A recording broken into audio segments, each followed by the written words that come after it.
Coraline is a pretty interesting yet unsettling film, whose popularity does not seem to have dwindled since its release.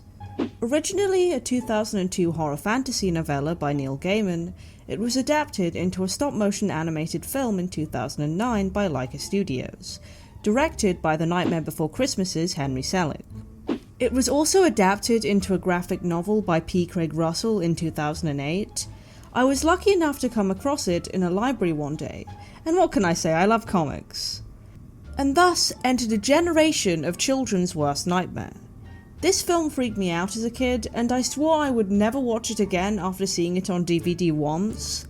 However, I ended up sitting down and watching it a couple of years later when it came on TV.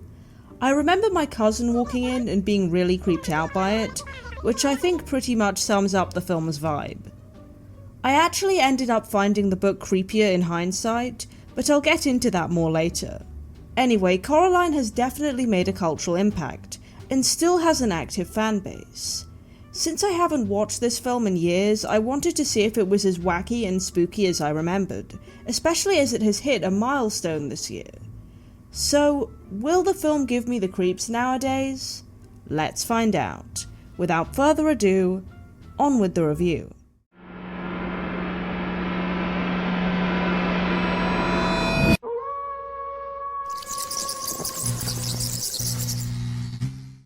So, the movie begins with some opening credits overlaid with one of the most famous scenes from this film, the doll making scene. A pair of witchy hands uses a doll to make another, while Dreaming by Bruno Coulet plays in the background. One of the most iconic tracks from this film. I remember this being the exact point where I realized, wait, this movie isn't going to be fun at all, this is really unsettling as a kid. Note that the doll is filled with sand before being sewn up again.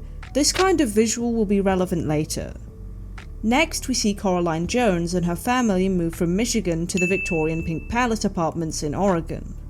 This film is undoubtedly set in America, whereas the setting in the novel is likely in England, considering that's where its author, Neil Gaiman, is from.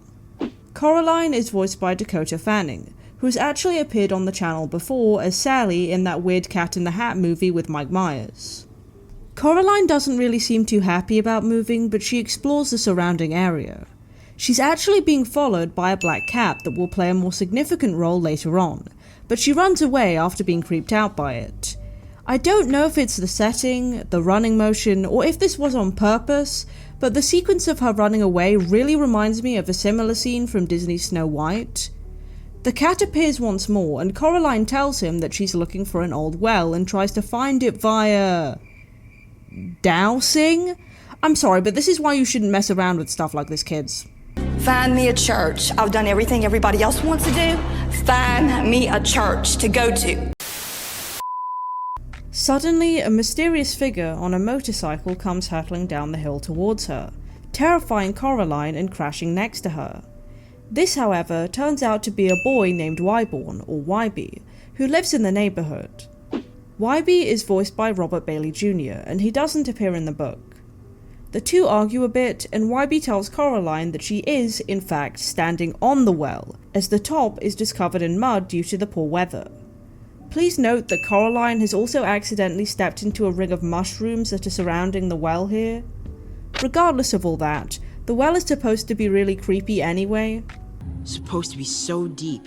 If you fell to the bottom and looked up, you see a sky full of stars in the middle of the day.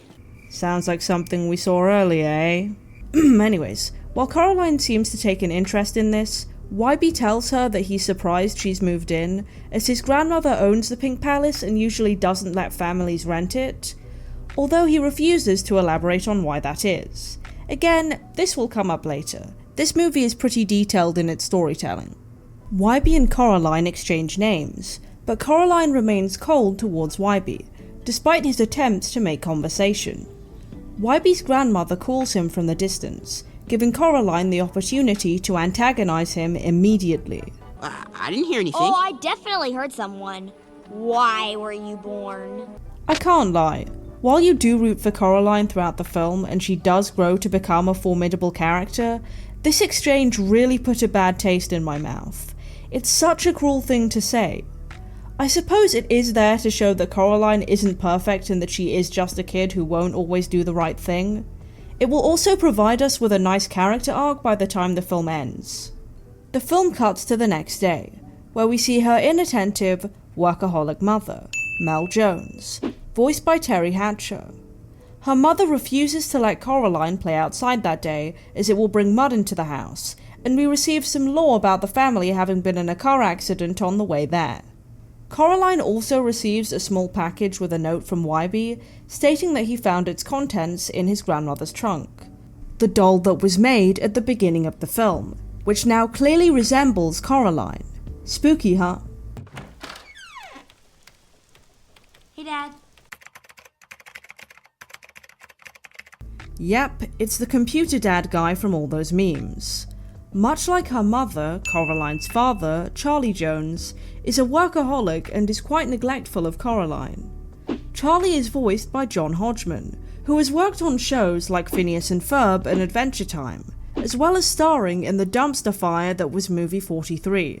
He instructs Coraline to do tasks like counting all the windows and doors, and everything that's blue, so that he can get back to work.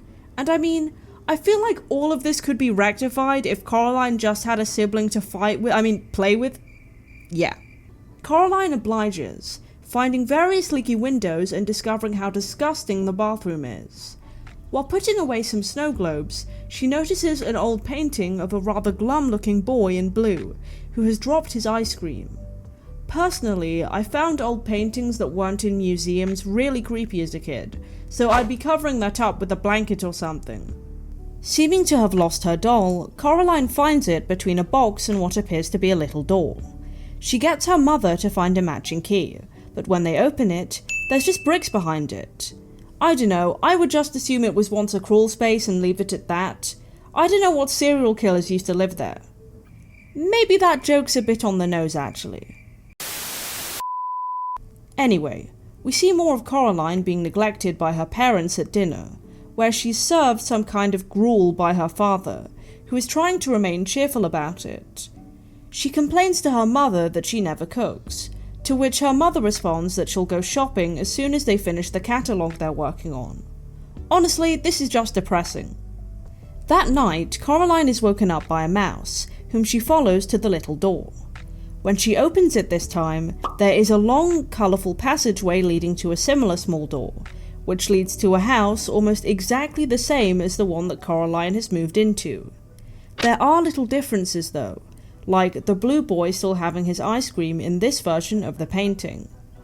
Coraline heads to the kitchen, where she sees her mother singing and cooking. Yet, when her mother turns around, she notices that something isn't quite right. What are you doing here in the middle of the night? You're just in time for supper, dear.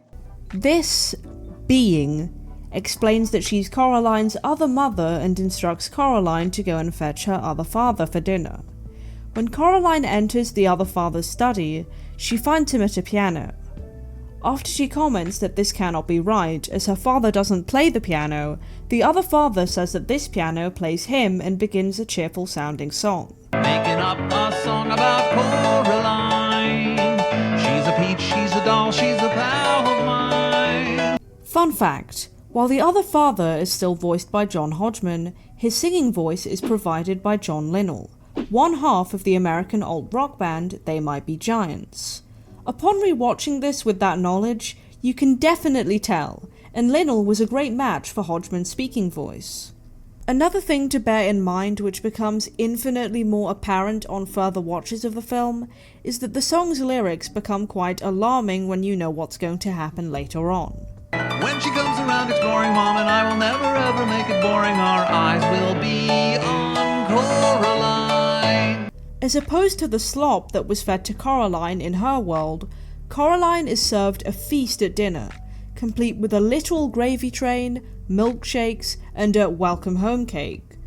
Not only that, but the other mother insists that they play games in the rain afterwards, she and the other father really driving home the point that they love mud.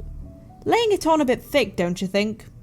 It all seems too good to be true, doesn't it?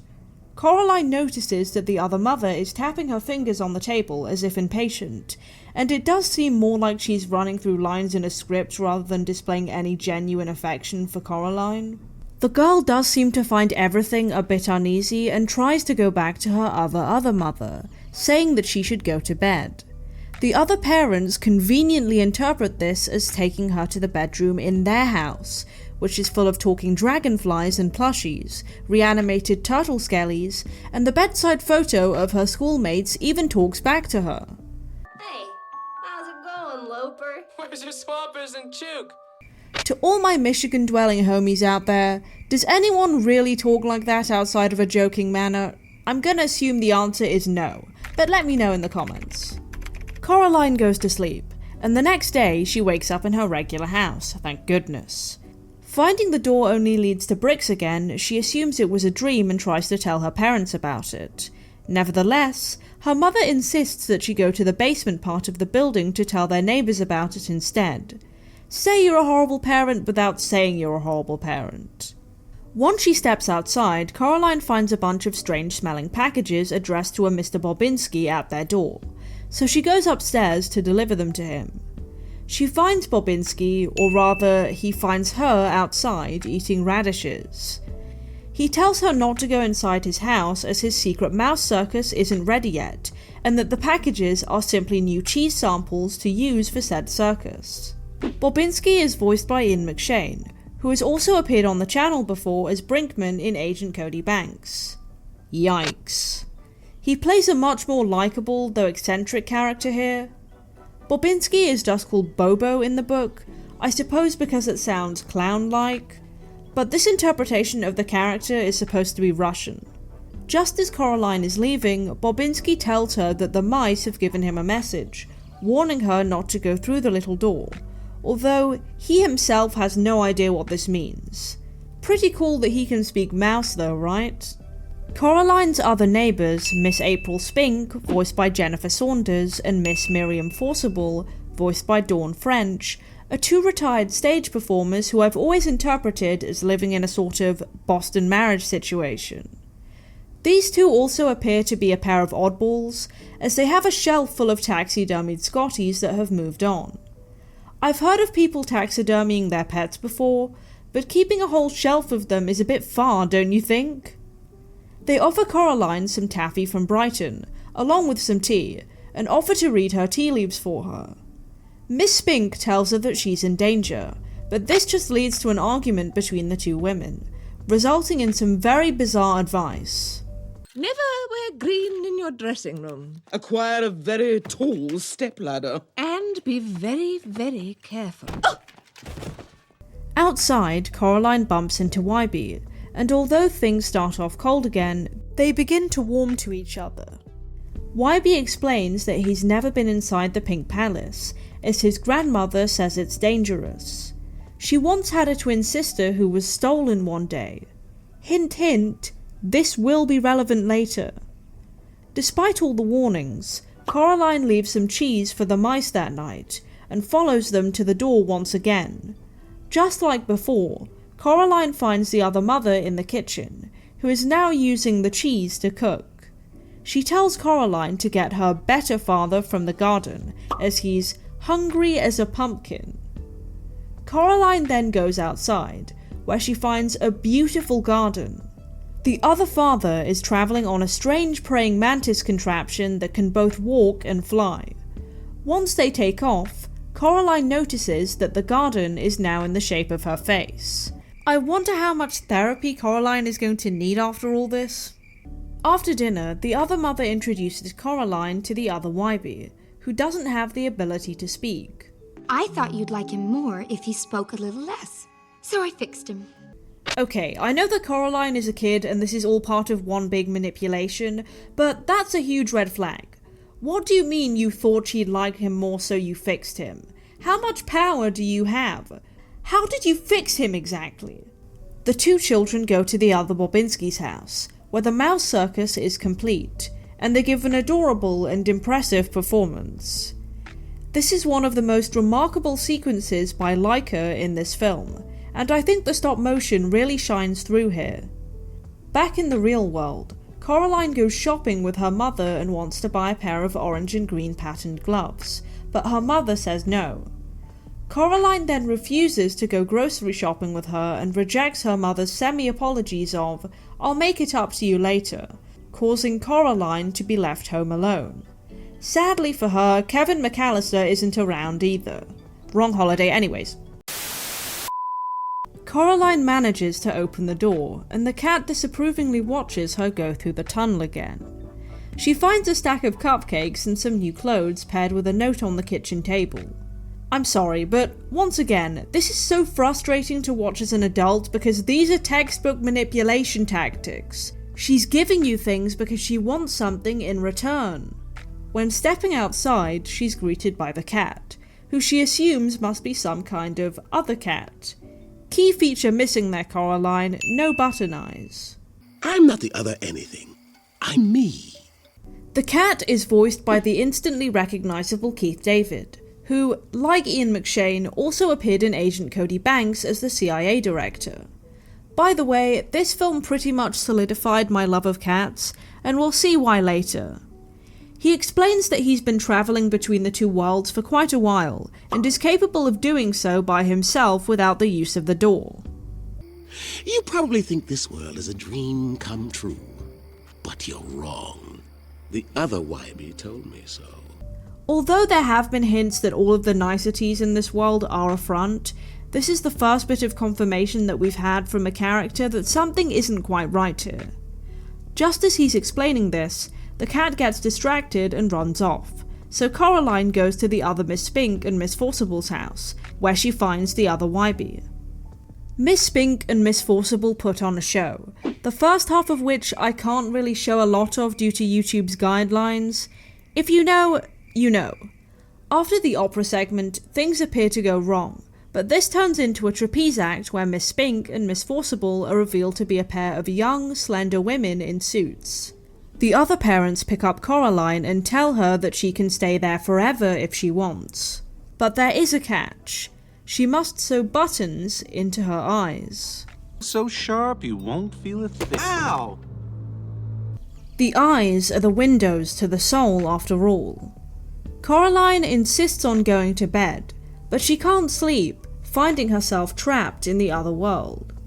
When she goes down to the study, she finds the other father sitting at the piano, but things are even stranger than before. All be swell soon as mother's refreshed. Her strength is our strength. When the other father tells Coraline that there's no point in looking for the other Wybie as he got in trouble for not wanting to play along with the charade, Coraline gets freaked out and runs away, only to find the cat. As they walk, they move into nothingness, with the cat explaining that the other mother only made what she knew would impress Coraline, because she's looking for something to love, or something to eat. I, for one, think it's a bit of both. The cat catches one of the circus mice sounding an alarm as they approach the house again, and despite Coraline's protests, he kills it, revealing that it's actually just a rat filled with sand. Ugh. Brother, ugh. What's that? Coraline goes back inside the house, looking for the door, but when she seems to have found it, she ends up walking into the other mother's strange bug room. Coraline tells her that she isn't her mother and refuses to apologize, which the other mother doesn't take very well. 1, 2, 3! She throws Coraline behind a mirror, where she finds 3 ghost children, who refer to the other mother as the Beldam, a witch. She said that she loved us, but she locked us here and ate up our lives. This is the scene that creeped me out the most as a kid, and I don't think I need to explain why. Essentially, the Beldam lures children to a version of their world that she has created and can control, but everything in it appeals to their immature ideals. She does this so that they will willingly and unknowingly agree to relinquish their souls, which sustain her. It's confirmed that this is what happened to Wybie's aunt, and why his grandmother wants him and other children to stay away from that house.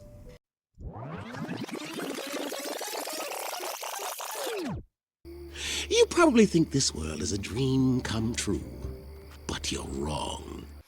She ate that up. She ate that. She. The ghost children tell Coraline that she must find their eyes, which have been hidden by the Beldam, in order to win their freedom.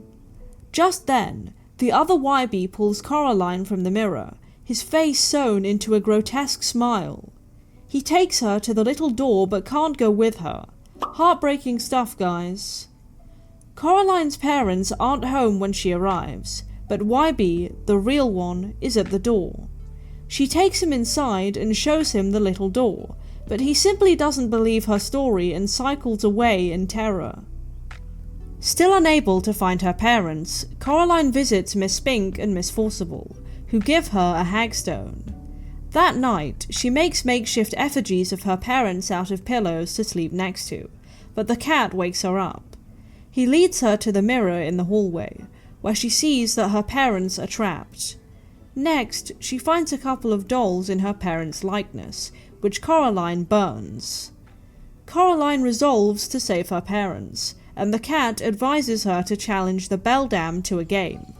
At the end of the tunnel, Coraline thinks she sees her mother, but of course it's actually the Beldam. The witch eats the only key to lock the door, and a more pumpkin-like other father reluctantly assists in getting Coraline ready for breakfast. The game is set.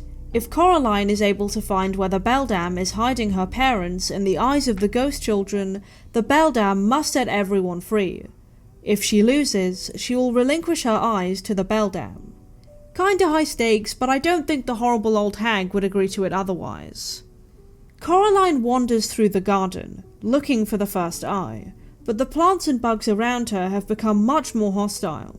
She uses the hagstone to see the world for what it is, and she spots the eye on the praying mantis vehicle.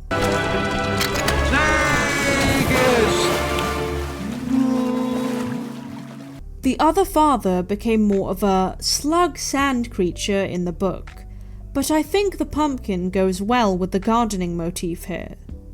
Coraline hears singing in the distance and goes to the other Miss Spink and Miss Forcible's house, where the Scotties are now much more like vampire bats. I see this as an improvement. Light is shone on a giant taffy, and Coraline spots the second eye inside. She reaches in to take it, only to be accosted by the now sweet-like other Spink and Forcible. Thinking quickly, Coraline irritates the Scotty bats, using them against the creatures. 2 eyes down, Coraline steps outside and sees the other Wybie's clothes hanging off the house. I think that because the other Wybie and the other father were the ones with whom Coraline had to interact the most, the Beldam had to make them the most like their real-life counterparts. Therefore, it's not surprising that they went against the rules to help Coraline in their own ways.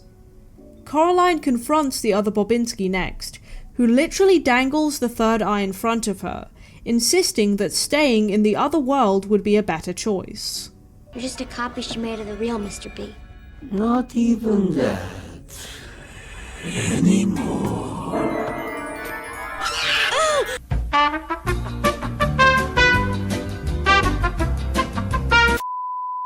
When it seems like all hope is lost, as the rats have escaped with the third eye and time is almost up, the best character shows up to save the day. Just like that, the mask of the other world begins to fall apart, so they run into the house for safety. Uglier than ever, the Beldam is more than displeased with Coraline's progress, and she throws the hagstone into the fire. Coraline finds her parents trapped in one of the snow globes and tricks the Beldam into opening the little door. She throws the cat at the witch, who claws her eyes buttons out. The floor of the room suddenly becomes a spider's web to reflect the Beldam's new appearance. Coraline manages to scramble to the door, and the ghost children help her shut it, severing the Beldam's hand in the process. And just as you thought the film couldn't get any darker, Don't leave me!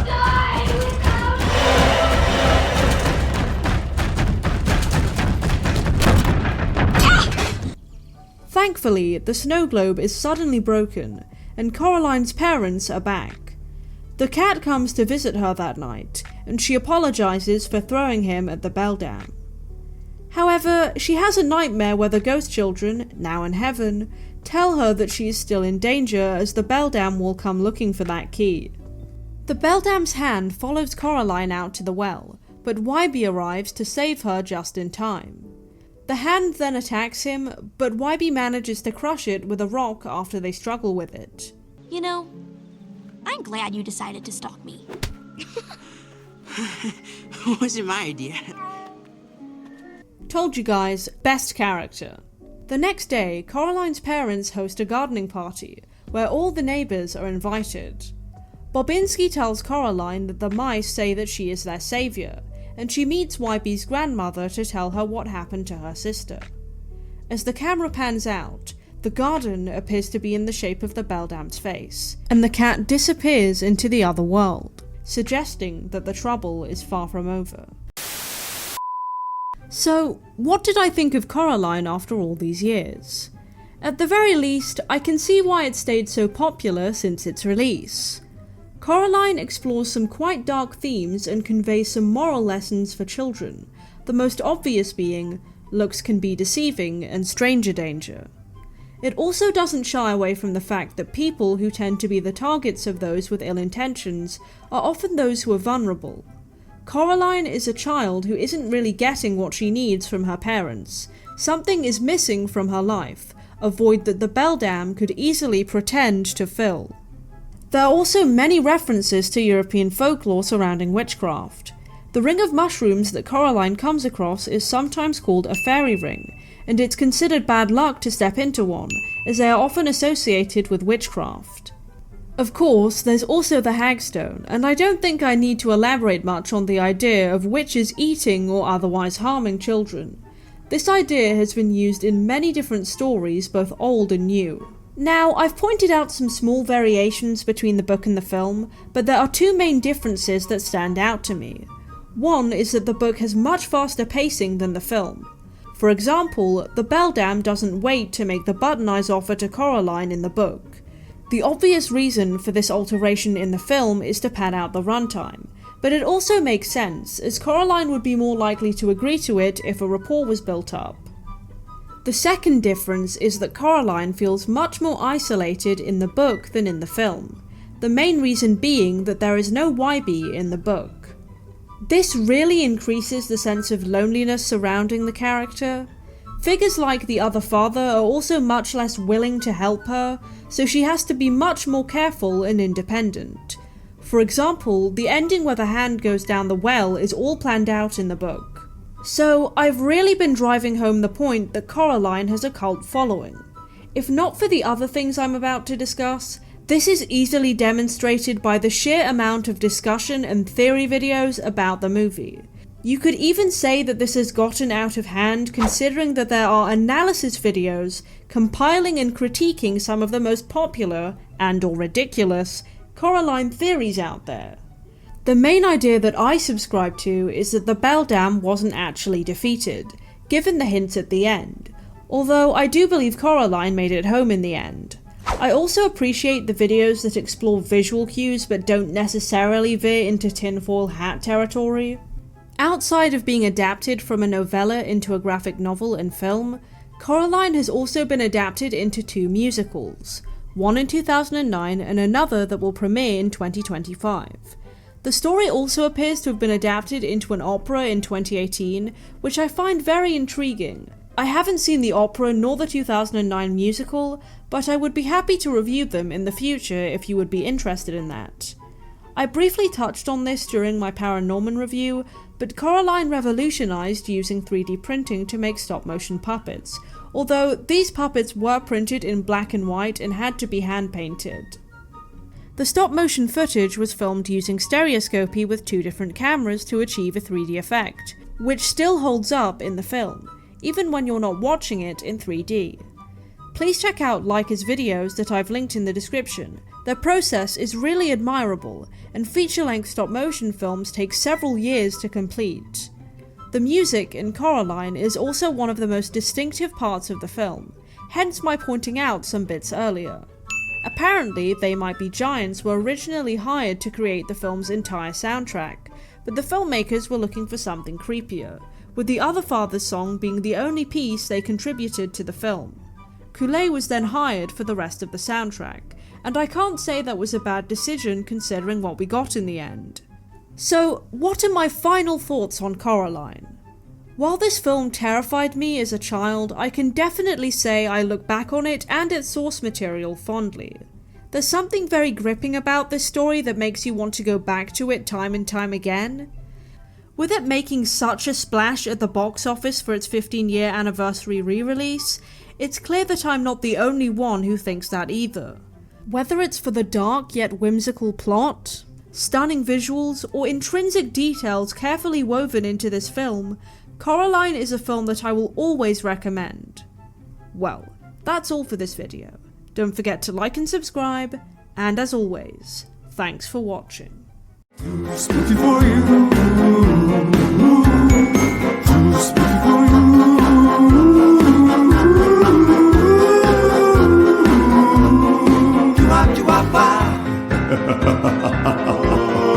Do-wop, do-wop, wop.